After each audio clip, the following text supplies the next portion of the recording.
갈라디아서를 보고 있습니다. 자, 갈라디아서를 왜 쓰게 됐는가 하는 것을 여러분에게 이미 말씀을 드렸어요.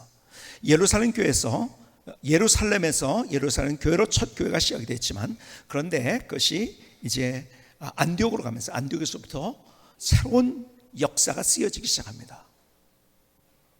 그러면서 사도 바울이 1차 전도여행을 통해서 어디로 갑니까?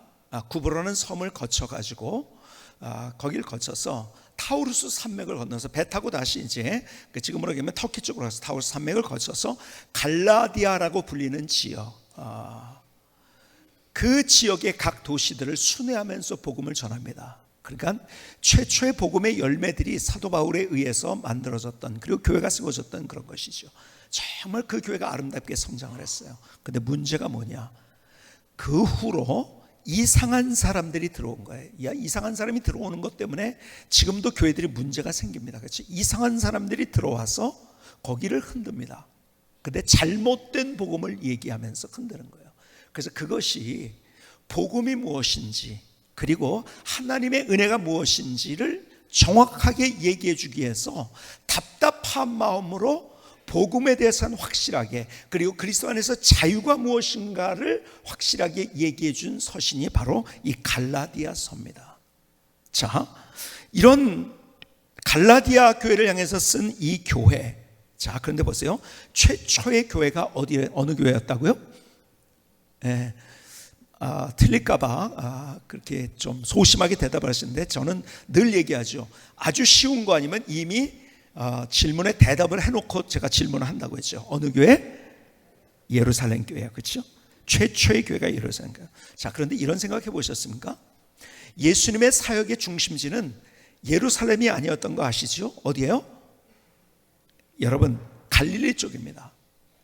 가버나움이라는 도시를 중심으로 해서 그 갈릴리 지역에, 그러니까 어떤 면에서 거기는 그 인종적으로도 혼합적인 그런 사람들이 있었던 그런 지역이었고, 그리고 어려운 사람들이 많이 살고, 거기에 어떤 종교적인 절대 지도자들이나 아니면은 위대한 리더들이나 무슨 뭐 왕이나 이런 데 살고 있는 데가 아니라 그 갈릴리 지역이었어요. 예수님의 활동 무대였습니다. 거기에서 북으로, 남으로, 동으로 서로, 그래서 저기 시돈도 가시고요, 지금으로 보면 레바논 쪽으로, 그 다음에 또 어디요? 시리아 쪽으로, 또 남쪽으로는 예루살렘이 있죠. 예루살렘으로도 오시고, 데가볼리 지역으로 가시고 하면서 중심지였어요. 그렇다면 이런 생각을 해보신 적이 있을까요, 여러분?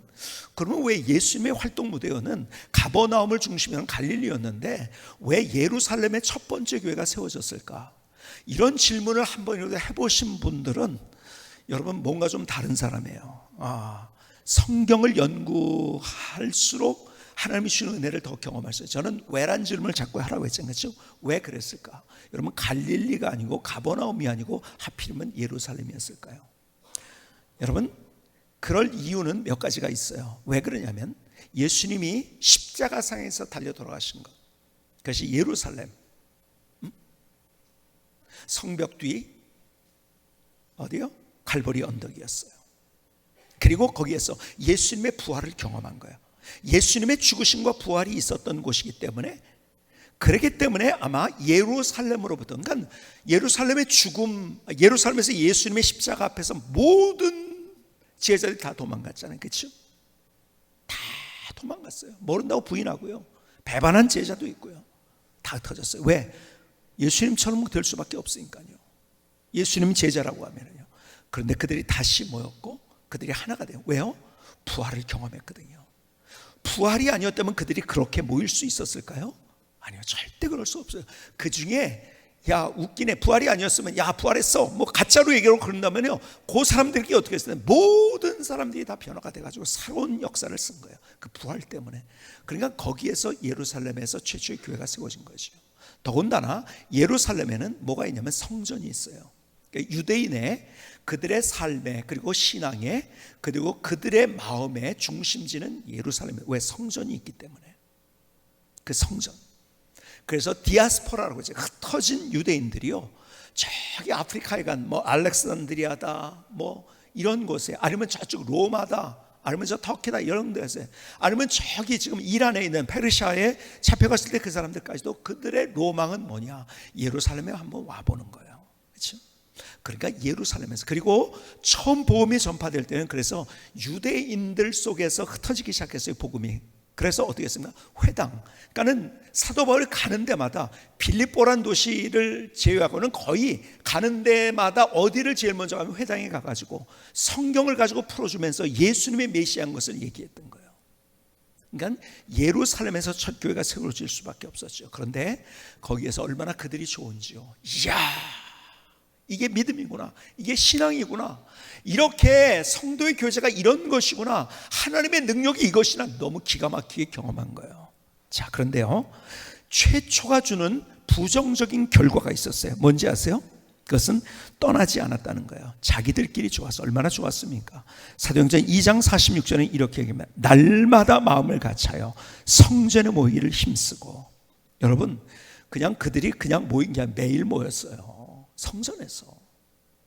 그렇죠? 얼마나 뜨거웠습니까?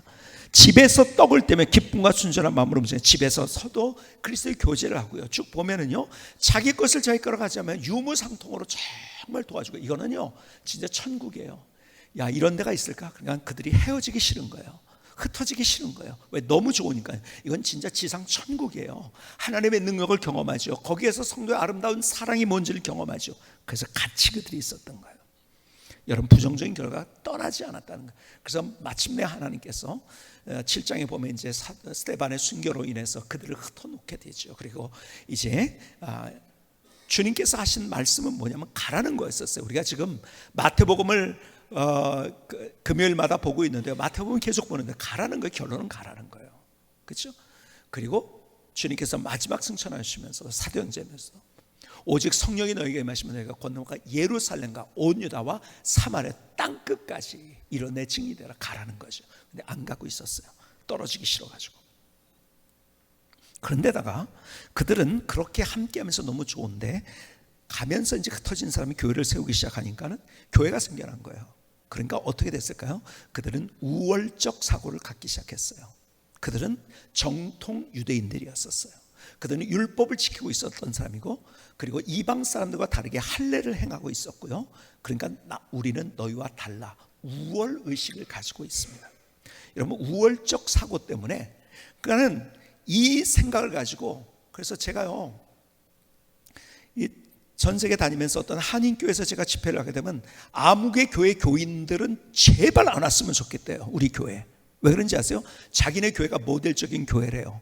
그래서 자기네 교회 하는 대로 다 돼야 된대요. 그래서 자꾸 목사님도 가르치고 가지고 성도들은 이렇게 돼야 되는 거야. 그건 자기들의 시스템인데 모든 자기들의 시스템은 이렇게 돼야 된다고 얘기하는 거예요. 왜 그런지 아세요? 우월의식을 가졌기 때문에. 그래서 그 사람 때문에 교회들이 자꾸 깨지게 되는 거예요. 이 우월의식이 얼마나 문제를 만드는지 아십니까? 그러니까 예루살렘 교회가 그런 교회였던 거예요. 그러니까 여기 갈라디아에서 보면은요, 쭉 지금 제가 설교 시간이 뭐 성경 공부 시간이 아니라서 다 여러분에게 낱낱이 얘기할 수는 없어요. 갈라디아서를 계속 읽어보세요. 예루살렘에서 유대인 중심으로 와가지고서 그 복음을 제대로 알고 있던, 야야 그거 가지고 안 돼, 할례 받아야 돼, 야야 그거 가지고 안 돼, 이거 너희들 이거 해야 돼, 자꾸 다른 복음을 얘기하고 있는 거예요. 왜 그런지 아세요? 자기들의 우월의식 때문에 그런 거예요. 그리고 그 우월의식은요, 자기들끼리도 결국 어떻게 됐습니까? 다툼이 생겼어요. 여러분, 말씀드린 대로 예루살렘 교회가요, 같이 구호를 하다가요, 구제를 하다가 히브리파 사람을 더 도와줬다, 헬라파 사람을 더 도와줬다, 이거 가지고 싸웠잖아요. 구제하면서 왜 싸웁니까? 도와주면서. 근데 싸웠어요. 왜? 서로 이 사람 더 도와줘야 된다, 저 사람 더 도와줘야 된다. 근데 어떻게 했어요? 안디옥 교회는 달랐다고 했죠. 어떻게요? 그들이 마음이 앞에서 오히려 예루살렘 교회를 도와줬어요. 할 말 많이 있어요. 그들이 합의가 딱 되면은, 우리 교회가 참 감사한 것이 뭐냐면요, 다 얘기는 있죠. 다 자기 입장에서 하는 얘기는 있지만요, 회의를 딱 하면은요, 그래서 의견이 딱 모아지면 같이 하나가 딱 된다는 것, 이것이 소망이 있는 교회, 희망이 있는 교회. 우리 교회가 참, 우리 리더십들이 그렇게 하고 있다는 것이 얼마나 참 감사하죠. 근데 어쨌든 그렇게 안디옥 교회가 그랬잖아요. 그리고 오히려 뭐 얘기 나올 거 많죠. 왜 하필이면 예루살렘 교회냐, 저 교회는 왜 안 도와주냐, 우리도 어려운 사람이 있다, 막 이럴 수 있었는데, 딱 이거 하나님의 뜻이다 딱 하고 나서 합의가 딱 되니까요, 그대로 딱 그들은 나눠지지 않았어요. 근데 우월적 사고 때문에 분쟁이 일어나는 거예요. 이것이 예루살렘 교회의 문제였고, 그리고 예루살렘 교회가 첫 번째 교회지만 모든 교회의 모델이 되지 않은 이유 가운데 또 하나죠. 그렇죠? 자, 그런데 보세요. 이 예루살렘으로부터 온 사람들이 앞서 얘기한 대로 우월적 사고를 가지고 와가지고서 자기들이 좀 더 잘났다고 생각했거든요. 야, 이래야 돼, 저래야 돼. 그러다 보니까 아니, 우리보다 먼저 예수 믿은 사람이 이러라고 하니까 그게 맞나? 그러고 있는 거예요. 그러니까 지금 사도 바울이 갈라디아 교회를 통해서 그거 아니라고 지금 얘기하는 거예요. 복음이 뭔지를 선명하게 보여주는 그 책이 그래서 갈라디아서인 거예요. 자, 그래서 이 갈라디아 교회를 통해서 복음 안에서 자유를 얘기하는데요. 오늘 여러분과 나누는 이야기가 굉장히 중요한 얘기예요. 그래서 집에 가면서 가스불을 끄고 왔나 안 끄고 왔나 이거 딱 끊으시기 바랍니다. 그리고 다른 집안에 있던 생각들은 다 끊으시고 저를 잘 한번 오늘 따라오면 좋겠다 생각이 들어요. 갈라디아서 2장 5절 3절로 5절의 말씀이 이거예요. 잘 한번 다시 보실까요? 오늘 본문의 말씀. 그러나 나와 함께는 헬라인 디도까지도 억지로 할례를 받게 하지 아니하였으니 이는 가만히 들어온 거짓 형제들 때문이라. 그들이 가만히 들어온 것은 그리스도 예수 안에서 우리가 가진 자유를 엿보고 우리를 종으로 삼고자 함이로되 그들에게 우리가 한시도 복종하지 아니하였으니 이는 복음의 진리가 항상 너희 가운데 있게 하려 함이라. 자, 여기 있는 모든 배경 설명, 여기 있는 이야기들이 좀 배경 설명하면 길기 때문에 다 여러분에게 이미 큰 그림으로는 그려드렸어요. 그런데 여기에서 중요한 두 가지 단어가 자유 그리고 복음. 그래서 복음의 진리라고 이야기합니다. 이거 굉장히 중요해요. 자유. 자유의 반대는 뭐예요? 종되는 거예요. 노예가 되는 거예요. 오늘 이야기를 여러분에게 복음이 뭔지 자유가 뭔지를 분명하게 같이 하나님의 말씀을 통해서 보려고 그래요. 이 이야기를 하기 전에 여러분 지난 금요일에 한 분이 저를 찾아와서 심각하게 질문을 했어요. 몇 가지 질문인데 첫 번째 질문이 이거예요. 어느 분이 그러는데 구원의 단계가 있다고 하는데 그 구원의 단계가 있다는 게 맞나요? 하는 질문을 했어요. 그때 저는 그냥 그 자리에서 그대로 이거는 타협할 수 없는 문제이기 때문에 구원의 단계를 얘기하면 그것은 이단입니다. 한마디로 제가 얘기했어요. 여러분, 구원의 단계는 없습니다. 설명을 드릴 거예요. 제가 구원의 단계는 1단계 지나고 2단계, 3단계 지나고 내가 뭐하고 이거하고 저거하고 그거 하고 다음에 구원, 이게 아니라는 거예요. 설명을 드릴게요. 두 번째 질문은 이거였었어요. 다른 사람들이 인격적으로 예수님을 만났다고 하는데 그 말이 도대체 무슨 말입니까?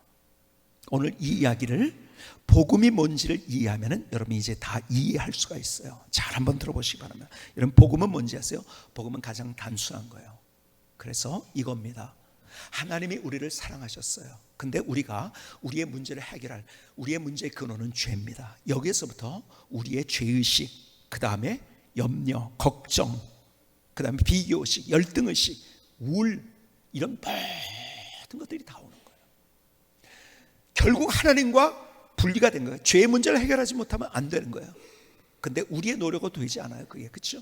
그래서 하나님께서 우리를 사랑하셔서 예수 그리스도의 십자가를 통해서 대속제물로 그분이 우리를 위해서 죽으셨어요. 대속제물이 되셨어요. 그래서 그를 믿음으로 우리가 하나님의 자녀가 되는 거예요. 자, 보세요. 그래서 잘하는 말씀 다시 천천히 보시죠. 요한복음 3장 16절. 하나님이 세상을 이처럼 사랑하사 하나님이 우리를 사랑하셨어요.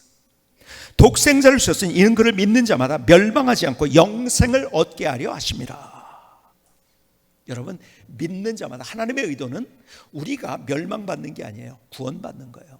근데 누구에게 그 구원을 주세요? 믿는 자에게. 자, 그렇다면 믿음이 뭐예요? 여기에서 많은 사람이 걸립니다. 믿음이 뭐죠? 그러면 여러분, 이건 추상명사예요. 그러니까 믿음이 뭐냐고 물어보면요, 뭐라고 대답하시겠어요? 대답이 잘 안 돼요. 사랑도 추상명사예요. 그렇죠?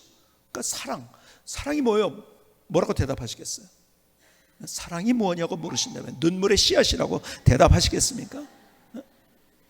여러분, 이게 추상명사이기 때문에 묘사가 되질 않아요. 그렇죠? 잘 우리 머릿속에 들어오질 않아요.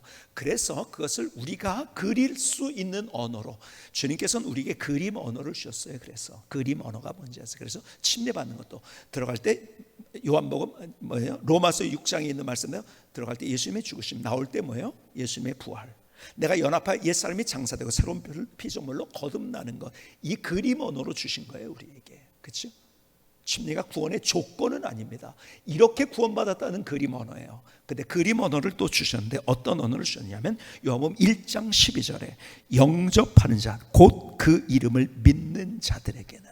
자 보세요, 영접한다, 믿는다가 같다는 거야. 영접하는 자, 곧 그 이름을 믿는 자들, 그렇죠? 같다는 거죠. 그 그림 언어로 주셨어요. 그 그림 언어가 뭐예요? 영접이라는 것이 문을 열고 모셔드린다는 거예요. 그 말이에요. 다시 말해서 우리는 하나님에 대해서 닫혔던 우리의 마음의 문을 열고 우리 마음에 예수님을 모셔드리는 거예요. 그게 믿음이에요. 그림 언어로 우리에게 주신 거예요. 그래서 그렇게 예수님 믿습니다, 내가 그렇게 고백하는 순간에 내가 천국을 얻지 않고 그 다음에 1단계, 2단계, 3단계, 4단계를 지나지 구원받는 게 아니라는 거예요. 성경은 우리에게 선언합니다. 다시 볼까요? 요한복음 5장 24절에 진실로 진실로, 너무 중요하기 때문에 강조합니다. 진실로 진실로, truly truly, 진실로 진실로 너에게로 내 말을 듣고 또 나 말하신 이를 믿는 자는 영생을 1단계 지나고 2단계, 3단계, 10단계 지나면 얻을 것이고, 성경 분명히 선언합니다. 얻었고예요. 동시적인 사건이라는 거예요. 여러분 계속 보실까요? 심판에 이르지 않았느니 사망에서 생명으로 1단계, 2단계, 3단계, 5단계 지나면 얻을 것이다? 아니에요. 얻었고예요. 동시적인 거예요. 여러분 잘 보세요. 구원은 나에게 속한 게 아니에요. 왜? 나는 나 스스로 구원받을 수 없게, 내 능력으로는 하나님께 속한 거예요. 그렇죠? 제가 늘 얘기하잖아요. 우리는 산을 올라가는 게 아니라, 산을 올라가니까 다 똑같지, 뭐 유교도 불교도 다 똑같다. 산 올라갈 수 있는데 다 가는 건 누구나 가니까 그것도 자기 노력으로 되니까 되는 거죠. 우리는 산에 올라가는 것을 얘기하는 게 아니라 하늘을 얘기하는 거예요. 여러분 보세요. 내 노력으로 되지 않는 거, 죄의 문제를 내가 어떻게 합니까? 그렇죠? 그 구원은 하나님께 속한 거예요. 근데 하나님이 우리에게 말씀하신 거예요. 예수님을 믿는 순간에 구원받는다는 것은 내 죄의 문제가 해결됐다는 거예요. 다 용서받았다는 거예요. 그래서 그것을 칭의라고 신학적으로 하면 칭의, justification, 우리를 의롭게 여겨주는 거예요. 왜? 주님의 보혈로 우리를 덮어주셔서. 그러니까 그는 예수 믿는 순간에 나는 거듭나 새롭게, 그래서 태어나는 거예요. 그게 물론 내가 새롭게 태어나지만 잘하는 것이, 하나님의 자녀가 됐다가 하나님이 거지 같은 우리를, 종로를 타던 우리를 하나님의 자녀로 입양해 주신 거, 어덕션한 거예요. 근데 내가 그냥 어떻게 하느냐에 따라서 입양됐다가 다시 거지로 만들었다가 종으로 만들었다가 이렇게 하는 게 아니라, 한번 입양되면은 하나님께서 계속해서 내가 손을 놔도 여전히 나를 잡고 계신 주님. 여러분 이거 잘 아셔야 돼요. 그래서 여러분에게 그림으로 보여드리기 위해서 제가 다시 한번, 제가 노실근 장로님이 한번 나와보셨기 때문에 아셔가지고 한 번만 죄송하지만 앞으로 나오세요. 내가 하나님이 먼저 손을 내미신 거예요. 근데 믿음이 뭐냐? 내가 그 하나님의 손을 잡는 거예요. 다른 그림으로는 그림을 잡았어요.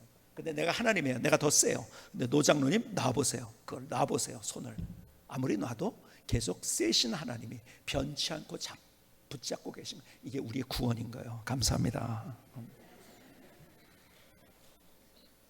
여러분 왜 자꾸 구원에 대해서 의심을 하는지 아세요? 내 노력으로 된다고 생각하니까, 자력 구원을 얘기하니까 아니에요. 여러분 그러니까 우리가 이렇게 자꾸 신앙생활하다 속된 표현을 헷갈리는 게 이거예요. 어느 때는 구원받은 것 같고 어느 때는 아닌 것 같아요. 왜 그런지 아세요? 구원의 기준을 어디에 잡았기 때문에 그런지 아세요? 여러분 하나님의 말씀에 잡지 않고 다른 것에 잡았기 때문에 그래요. 자 보세요. 제가 지하철을 얘기를 여러분에게 하죠. 그래서 3호선을 타다가 1호선을 타는데 내가 갈아탈 때 가는 길이 이쪽으로 가야 될 것 같아. 근데 표지판은 이쪽으로 가라고 그래요. 느낌은 이쪽이에요. 그렇죠? 근데 느낌은 이쪽이에요. 근데 표지판은 이쪽이라고 얘기해요.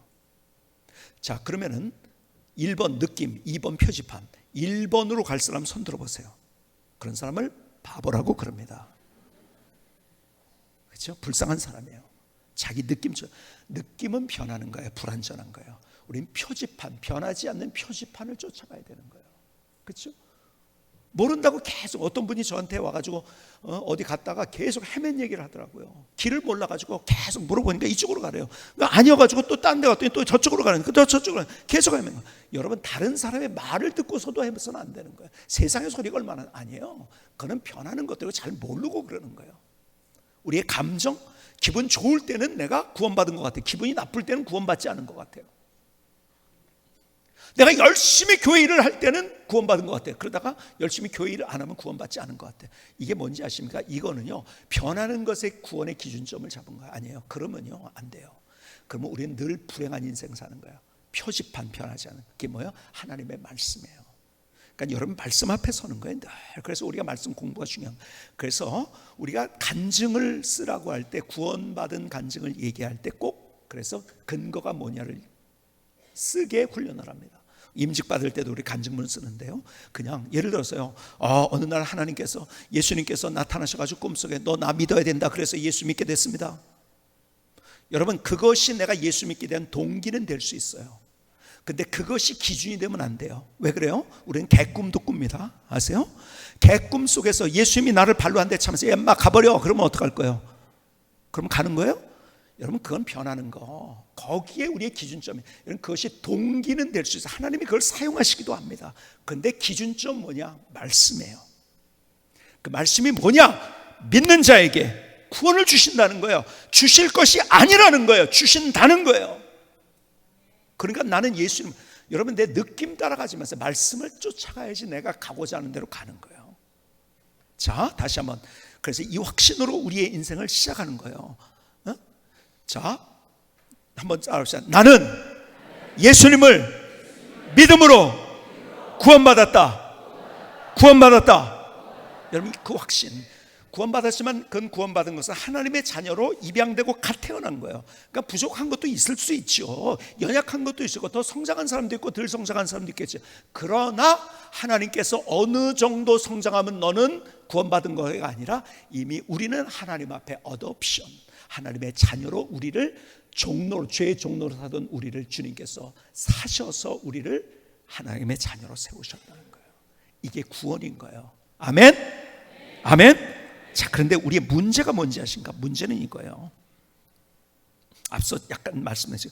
우리의 마음은요, 세상 속의 우리의 근원적인 문제 가운데는 우리는 자신의 영광을 구하는 것, 이것이 우리의 마음이에요. 그러니까요, 내가 열심히 뭘 했어요. 근데 안 알아주잖아요. 화가 나요. 내가 집에서 남편을 위해서 뭘 막 했는데 그걸 안 알아주잖아요. 그럼 너무 화가 나는 거예요. 여러분, 알아주기를 원해요. 누구든지. 그리고 박수를 받기를 원해요. 높아지기를 원해요. 교회에서도요, 뭘 열심히 했는데 아무도 알아주지 않아. 그럼 화가 나요. 참, 우리가 교회가 건강하게 자라가는 이유 가운데 하나도 누가 뭐라고 한다 가지고서 뭐 하고 뭐 칭찬한다고 저쩌고 저쩌고 그러지 않고, 그럼 하나님 앞에 그렇게 정말 묵묵하게 그런 일을 하고 있는 분들이 있기 때문에 우리 교회가 소망이 있는 거더라고요. 근데 우리의 문제는 뭐냐? 자신의 영광을 거는. 그래서 우리에게 뭐가 멋있는지 아세요? 남이 구원해 줬다는 것은요, 이거는 좀 안 좋아. 나도 모르게 내 안에 있는, 무의식에 있는 내 생각이 뭔지 아세요?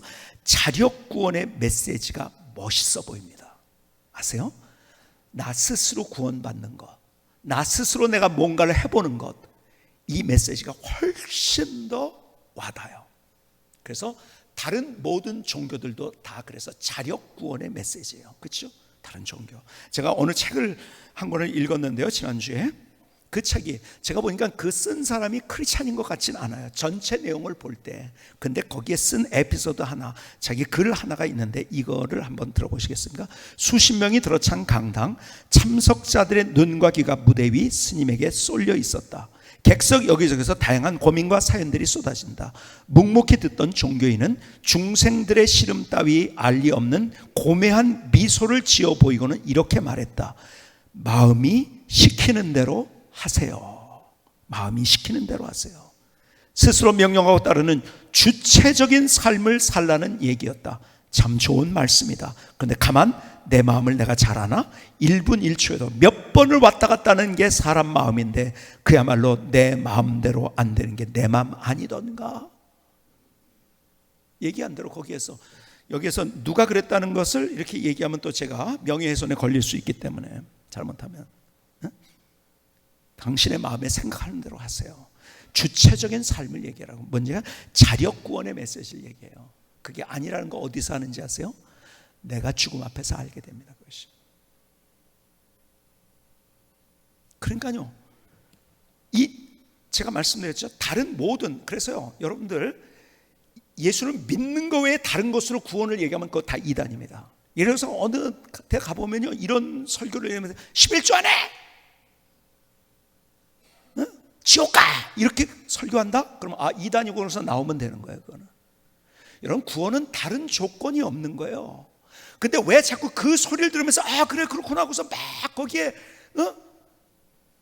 내가 지옥 안 가려고 그냥 막 내가 스스로 노력을 하는지 아세요? 스스로 노력을 하게 만들어요. 왜? 세상의 원리가 그러니까요. 무신론이 그렇다고 했잖아요. 그렇죠? 니체가, 이 사람은 다른 얘기로 하면 명설교가였습니다. 그런데 무슨 설교인지 아세요? 무신론을 얘기하는 명설교가요. 너무 말이 좋거든요. 글을 잘 써요. 야, 하나님이 뭐가 필요 있어? 너 웃기지 마. 하나님을 기대고 살아? 야, 이게 참 웃기고 있나? 야, 네가 잘났어. 네가 할 수 있는데 왜 그래? 야, 그래서 막 미사역으로 막 그러니까 사람, 야, 내가 잘났대. 내가 할 수 있대.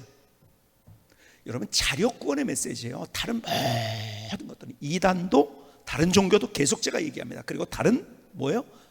무신론도 다 똑같은 거예요. 메시지가 똑같습니다. 자력구원의 메시지예요.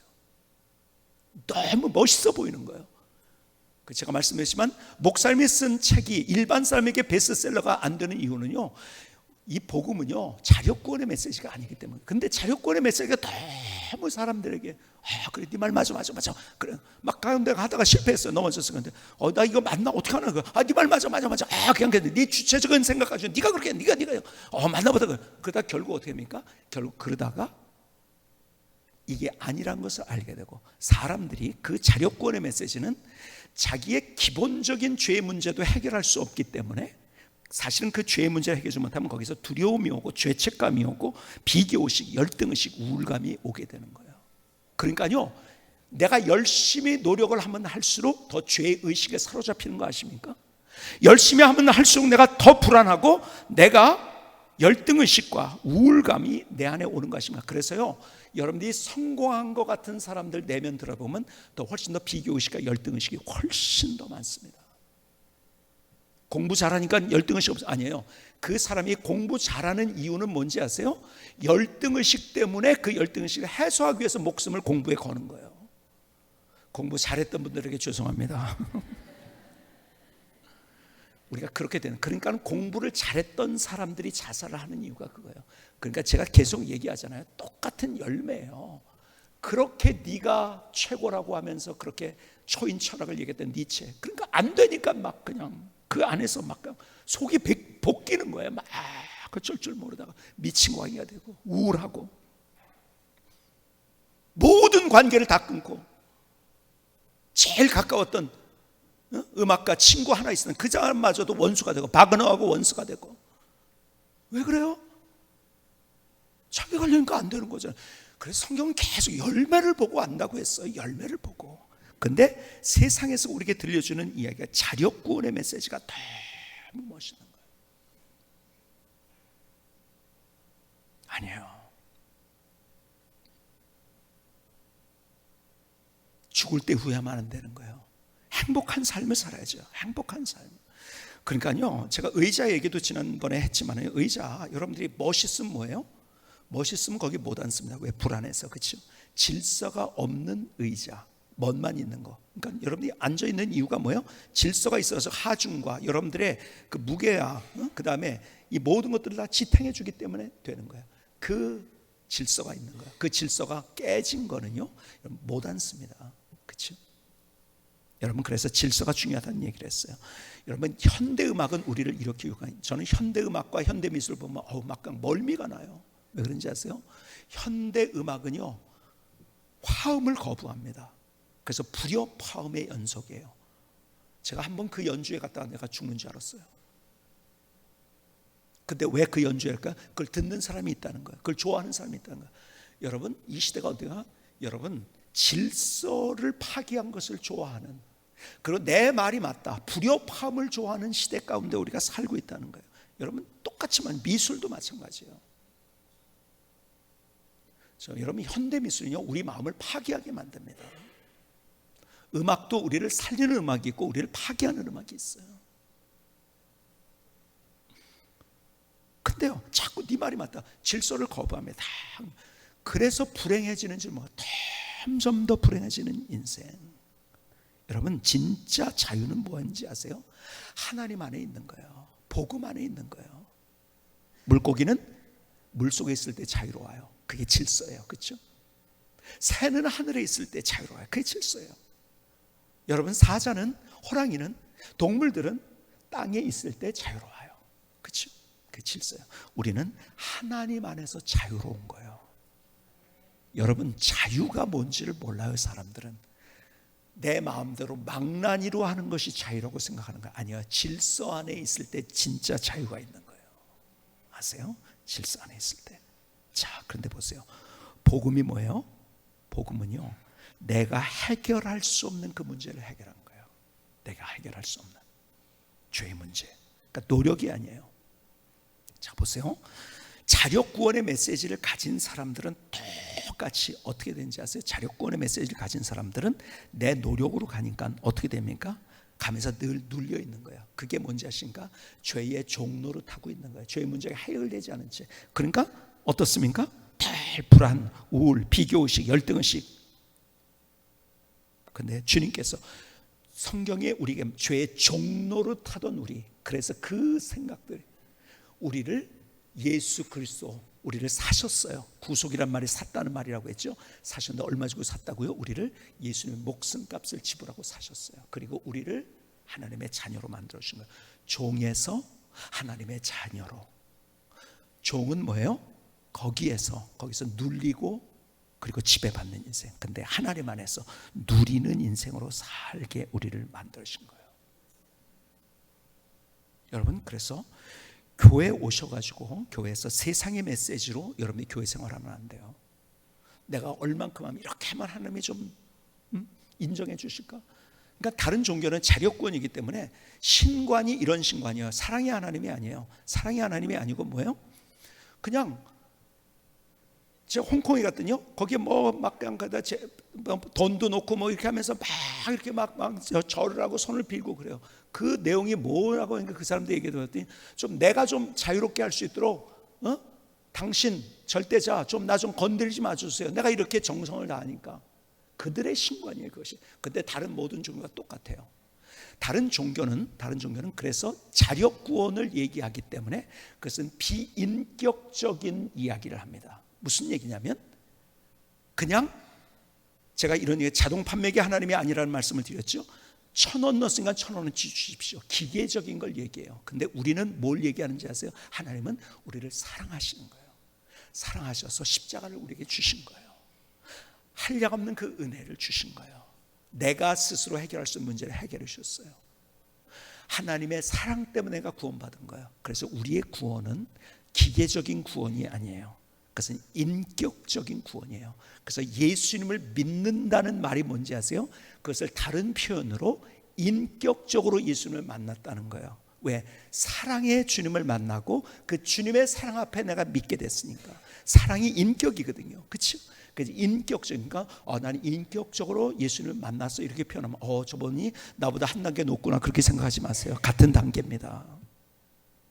그게 인격적. 왜? 다른 종교는 다 기계적이에요. 내가 비는 거예요. 그냥 절을 얼만큼 하면, 뭐를 얼만큼 하면은 거기에 대가에 지불해서 기계적으로 어떻게 한다는 거예요. 근데 그게 아니라는 거예요, 성경은. 근데 다른 종교의 이야기를 가지고 자꾸 들어옵니다. 그래서 교회를 어지럽혔다는, 갈라디아 교회를 어지럽혔다. 너 복음만이 있는데, 아니야, 너 할례를 받아야지 구원받아. 너 이것도 해야지 구원받아. 아니에요. 구원의 조건은 다른 것이 없다는 거예요. 성경은 계속 강조합니다. 그러니까요, 내가 정말 구원의 확신을 가지고 인생을 살아가면요, 나는 다른 인생을 살 수 있는데 어떻게 다른 인생을 사는지 아세요? 진짜 인격적으로 사랑의 주님을 만났기 때문에 그분이 나를 위해서 목숨까지 주셨는데 이게 나에게 주신 구원인데요, 다른 인생 살 수 있죠. 그렇죠? 여러분, 예수님이 이 땅에 오실 때 두 가지 이름으로 오셨어요. 예수, 자기 백성을 자기 죄에서 구원할 자. 두 번째, 임만 나와 함께 하시는 하나님, 나를 구원하시고 함께 하시는 그 예수님, 인격적인 예수님. 자동 판매기의 예수님이 아니라 인격적인 예수님. 나를 너무 사랑했어요. 누구보다도 나를 더 사랑하세요. 그러니까요, 다른 인생을 살아가는 거죠. 하나님이 나를 사랑하시는데요, 그래서 늘 우리가 십자가 앞에 내 인생을 세울 이유가 그거예요. 그 주님의 믿음의 주여 또 온전케 하신 예수를 바라보자. 늘 우리가, 여러분, 구원받을 때만 십자가가 아니고요, 늘 십자가 앞에 서면은요, 하나님의 사랑이 뭔지 알게 다른 인생 살아요. 여러분, 예를 들어서요, 내가 손해를 봤어요. 근데 자력구원의 메시지가 안 써요. 그 손해 보면 그건 너무 억울한 거예요. 자력구원의 메시지가 너무 화가 나가지고 밤잠을 못 자요. 그런데요, 하나님이 누구신지 인격적으로 만난 사람, 정말 하나님의 사랑을 알고 구원받은 사람들 조금만 생각하면 그러나 그 너머에 하나님이 준비하신 것을 알거든요. 그것을 통해서 나에게 고통을 주시는 분이 아니라 그것을 통해서 나를 더 멋지게 만드시는 하나님을 알기 때문에 우리가 감사하고 그날 밤 잘 잘 수 있는 거예요. 그래서 늘 언제나 우리가요, 십자가 앞에 서야 돼요. 십자가만이 우리의 희망이에요. 십자가만이. 내가 손해를 봐도 누릴 수 있는 거예요. 그러니까요, 자력구원의 메시지를 가는 사람은 그 구원 수술만 죽을 때까지 더 노력하고, 이거 안 되거나 더 노력하고, 이거 안 되거나 더 노력하고 하면 할수록 어떻게 됩니까? 점점 더 죄책감, 불안, 비교의식, 열등의식, 우울감 속에서. 그러나 십자가의 은혜를 바라볼수록 하나님께서 내게 주시는 그 평안, 그래서 세상이 알 수 없는 평안이에요. 평안을 너에게 주노라, 이 찬송을 제가 자주 부르는데요, 십자가를 바라면서 얼마나 주님께서 내 마음을 만져주시는지 인격적으로 매일 만날 수 있는 거지. 그러니까 세상이 줄 수 없는, 세상이 알 수도 없는 평안. 십자가 바라보면서 이 찬양 부를 때요, 여러분, 세상 속에서 우리가 억울한 일 만났죠? 손해받았죠? 평안이요? 점점 더 불안. 여러분, 노력할수록 우리 인생은 불안한 거예요. 불안한 거예요. 거기서 누리는 평안. 그러니까요, 어떤 일을 하더라도요, 내가 하나님 앞에 드림도 마찬가지죠. 억지로 이거 안 드리면 나를 지옥에 가겠지 하면요, 불행하게 드리는 거죠. 근데 하나님의 은혜가 감사해서 그것을 하면은요, 드린다, 내가 봉사를 한다, 그러면 어때요? 기쁜 거죠. 그게 감사고. 그러니까 계속 더 인격적으로 주님과 함께 더 멋지고 더 기가 막히고 더 아름답고 그런 인생을 사용할 수 있는 거죠. 주님의 은혜가 뭔지를 알고, 그리고 그 주님의 구원의 은혜 때문에 내가 반응하게 된다고 한다면 우리는 정말 다른, 눌리는 인생이 아니라 세상은 우리를 눌리게 만들어요. 왜? 죄의 종노릇하게 만드는 거예요. 근데 우리는 죄에서 해방시켜 주시고 주님 안에서 우리가 누릴 수 있는 삶. 그러니까 하나님의 사랑이 뭔지를 알면요, 우리는 세상을 누리면서 살아가는 거예요.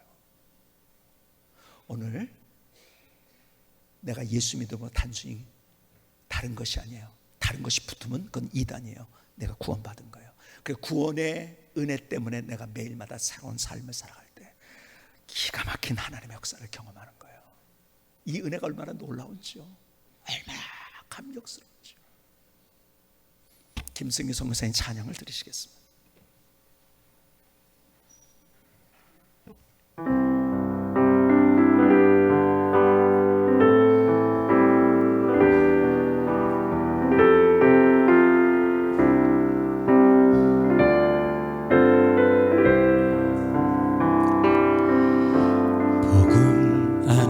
자유 나는 누립니다. 손해보는 것도 두렵지 않습니다. 그리스도 예수 안에서 참 자유를 누리며 질서 안에서 평안과 사랑을 느낍니다. 물고기는 물에서, 새는 하늘에서, 동물들은 땅에서 자유롭지만 우리들은 하나님 안에서 참 자유를 누릴 수 있죠. 주님 안에 있는 구원, 능력, 평안, 받은 사랑으로 최선, 벅찬 감사의 표현 최선. 이제 누리세요 하나님의 사랑. 복음 안에서 자유 나는 누립니다. 손해보는 것도 두렵지 않습니다. 그리스도 예수 안에서 참 자유를 누리며 질서 안에서 평안과 사랑을 느낍니다. 물고기는 물에서, 새는 하늘에서, 동물들은 땅에서 자유롭지만 우리들은 하나님 안에서 참 자유를 누릴 수 있죠. 주님 안에 있는 구원, 능력, 평안, 받은 사랑으로 최선, 벅찬 감사의 표현 최선. 이제 누리세요 하나님의 사랑.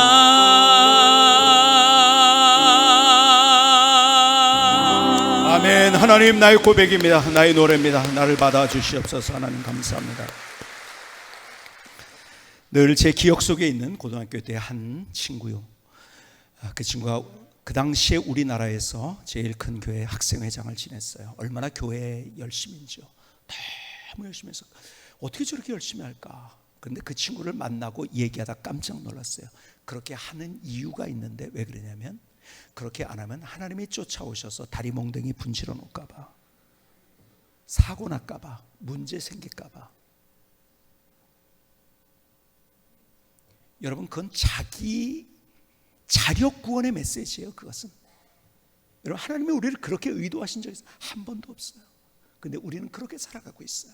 그러니까 힘들죠. 신앙생활이 기쁨이고 행복인데 뭐예요? 오히려 그건 고역이죠. 너무 고통스럽죠. 하면서 고통스러운 거예요. 아니에요. 하나님이 나를 구원하셨기 때문에 내 그 감격, 하나님이 나를 사랑하신 것 때문에 내가 그걸 할 때요, 똑같은 일을 해도요, 억지로 하는 사람은요, 청소를 해요, 억지로 하는 사람은요, 너무 그것 때문에 화가 나요. 힘들어요. 불행해요. 근데 자발적으로 너무 좋아서 그걸 하는 사람은요, 그게 기뻐요. 감사해요. 그렇죠? 여러분, 여기서 대전까지 여러분, 제가 여러분 그냥 걸어가라고 하는데 뭐 어떻겠어요? 좀 그냥 걸어가라면 그냥 좀 그럴 것 같으니까, 여러분 100만 원을 드릴 테니까 걸어가십시다. 그렇게 하면 어떻게 될 것 같아요? 100만 원이 필요한 분들은 걸어가겠죠. 근데 그게 쉬울까요? 얼마나 힘들겠어요. 그렇죠? 여러분, 할 수 없이 해야만 하기 때문에 그렇게 가는 사람들은 불행한 거예요. 그렇게 안 하면 잘못될 것 같아서 그렇게 하는 사람은 불행한 거예요. 그런데요, 이렇게 생각해 보시겠습니까? 여러분, 대전까지 가는데 왜 가냐면 사랑하는 사람이 그걸 원해. 그리고 사랑하는 사람이 같이 가자고, 가다가 너무 좋은 것도 있다고. 그래서 걷자고 진짜 서로를 사랑한다면요, 대전까지 갈 정도, 부산까지도 왕복을 몇 번 할 거예요. 그렇죠? 사랑이 있다고 한다면. 그리고 그것은 그냥 하는 것은 힘든 것이지만 사랑이 있다고 한다면 그건 기쁨인 거예요. 감사한 거예요. 누리는 거예요. 근데 하나님이 우리를 그렇게 사랑하셨어요. 그래서 우리가 해결할 수 없는 죄의 문제를 해결해 주시고 우리에게 구원을 주신 거예요. 그 하나님의 사랑, 십자가 앞에 선다면 우리는 다른 인생 사는 거예요. 그 일이요, 내가 감격스러워서 할 수 있어요. 내가 이거 안 드리면 하나님이 또 그냥 물질로 또 저기 하겠지, 그러면서 드리는 사람들 불행한 거예요. 내가 너무 감사해서 하나님 앞에 더 못 드려서 어쩔 줄 몰라는 그 마음.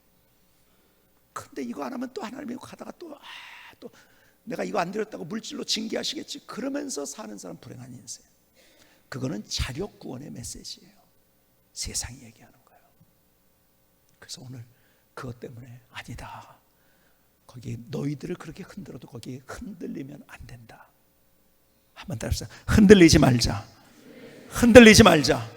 말씀 붙들고 안 흔들리고, 그리고 주님의 구원 때문에 내가 더 자발적인 거. 그래서 제가요, 우리 교회에서 늘 얘기하지만 제가 억지로 안 해요.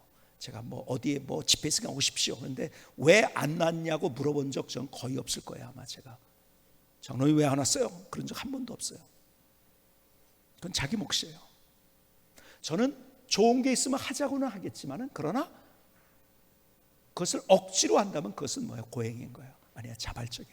우리가 그렇게 자발적으로 하나 될 때 안디옥 교회 같은 역사들이 또 일어나는 거예요. 여러분, 복음은 능력이 있어요. 복음은 누리는 거예요.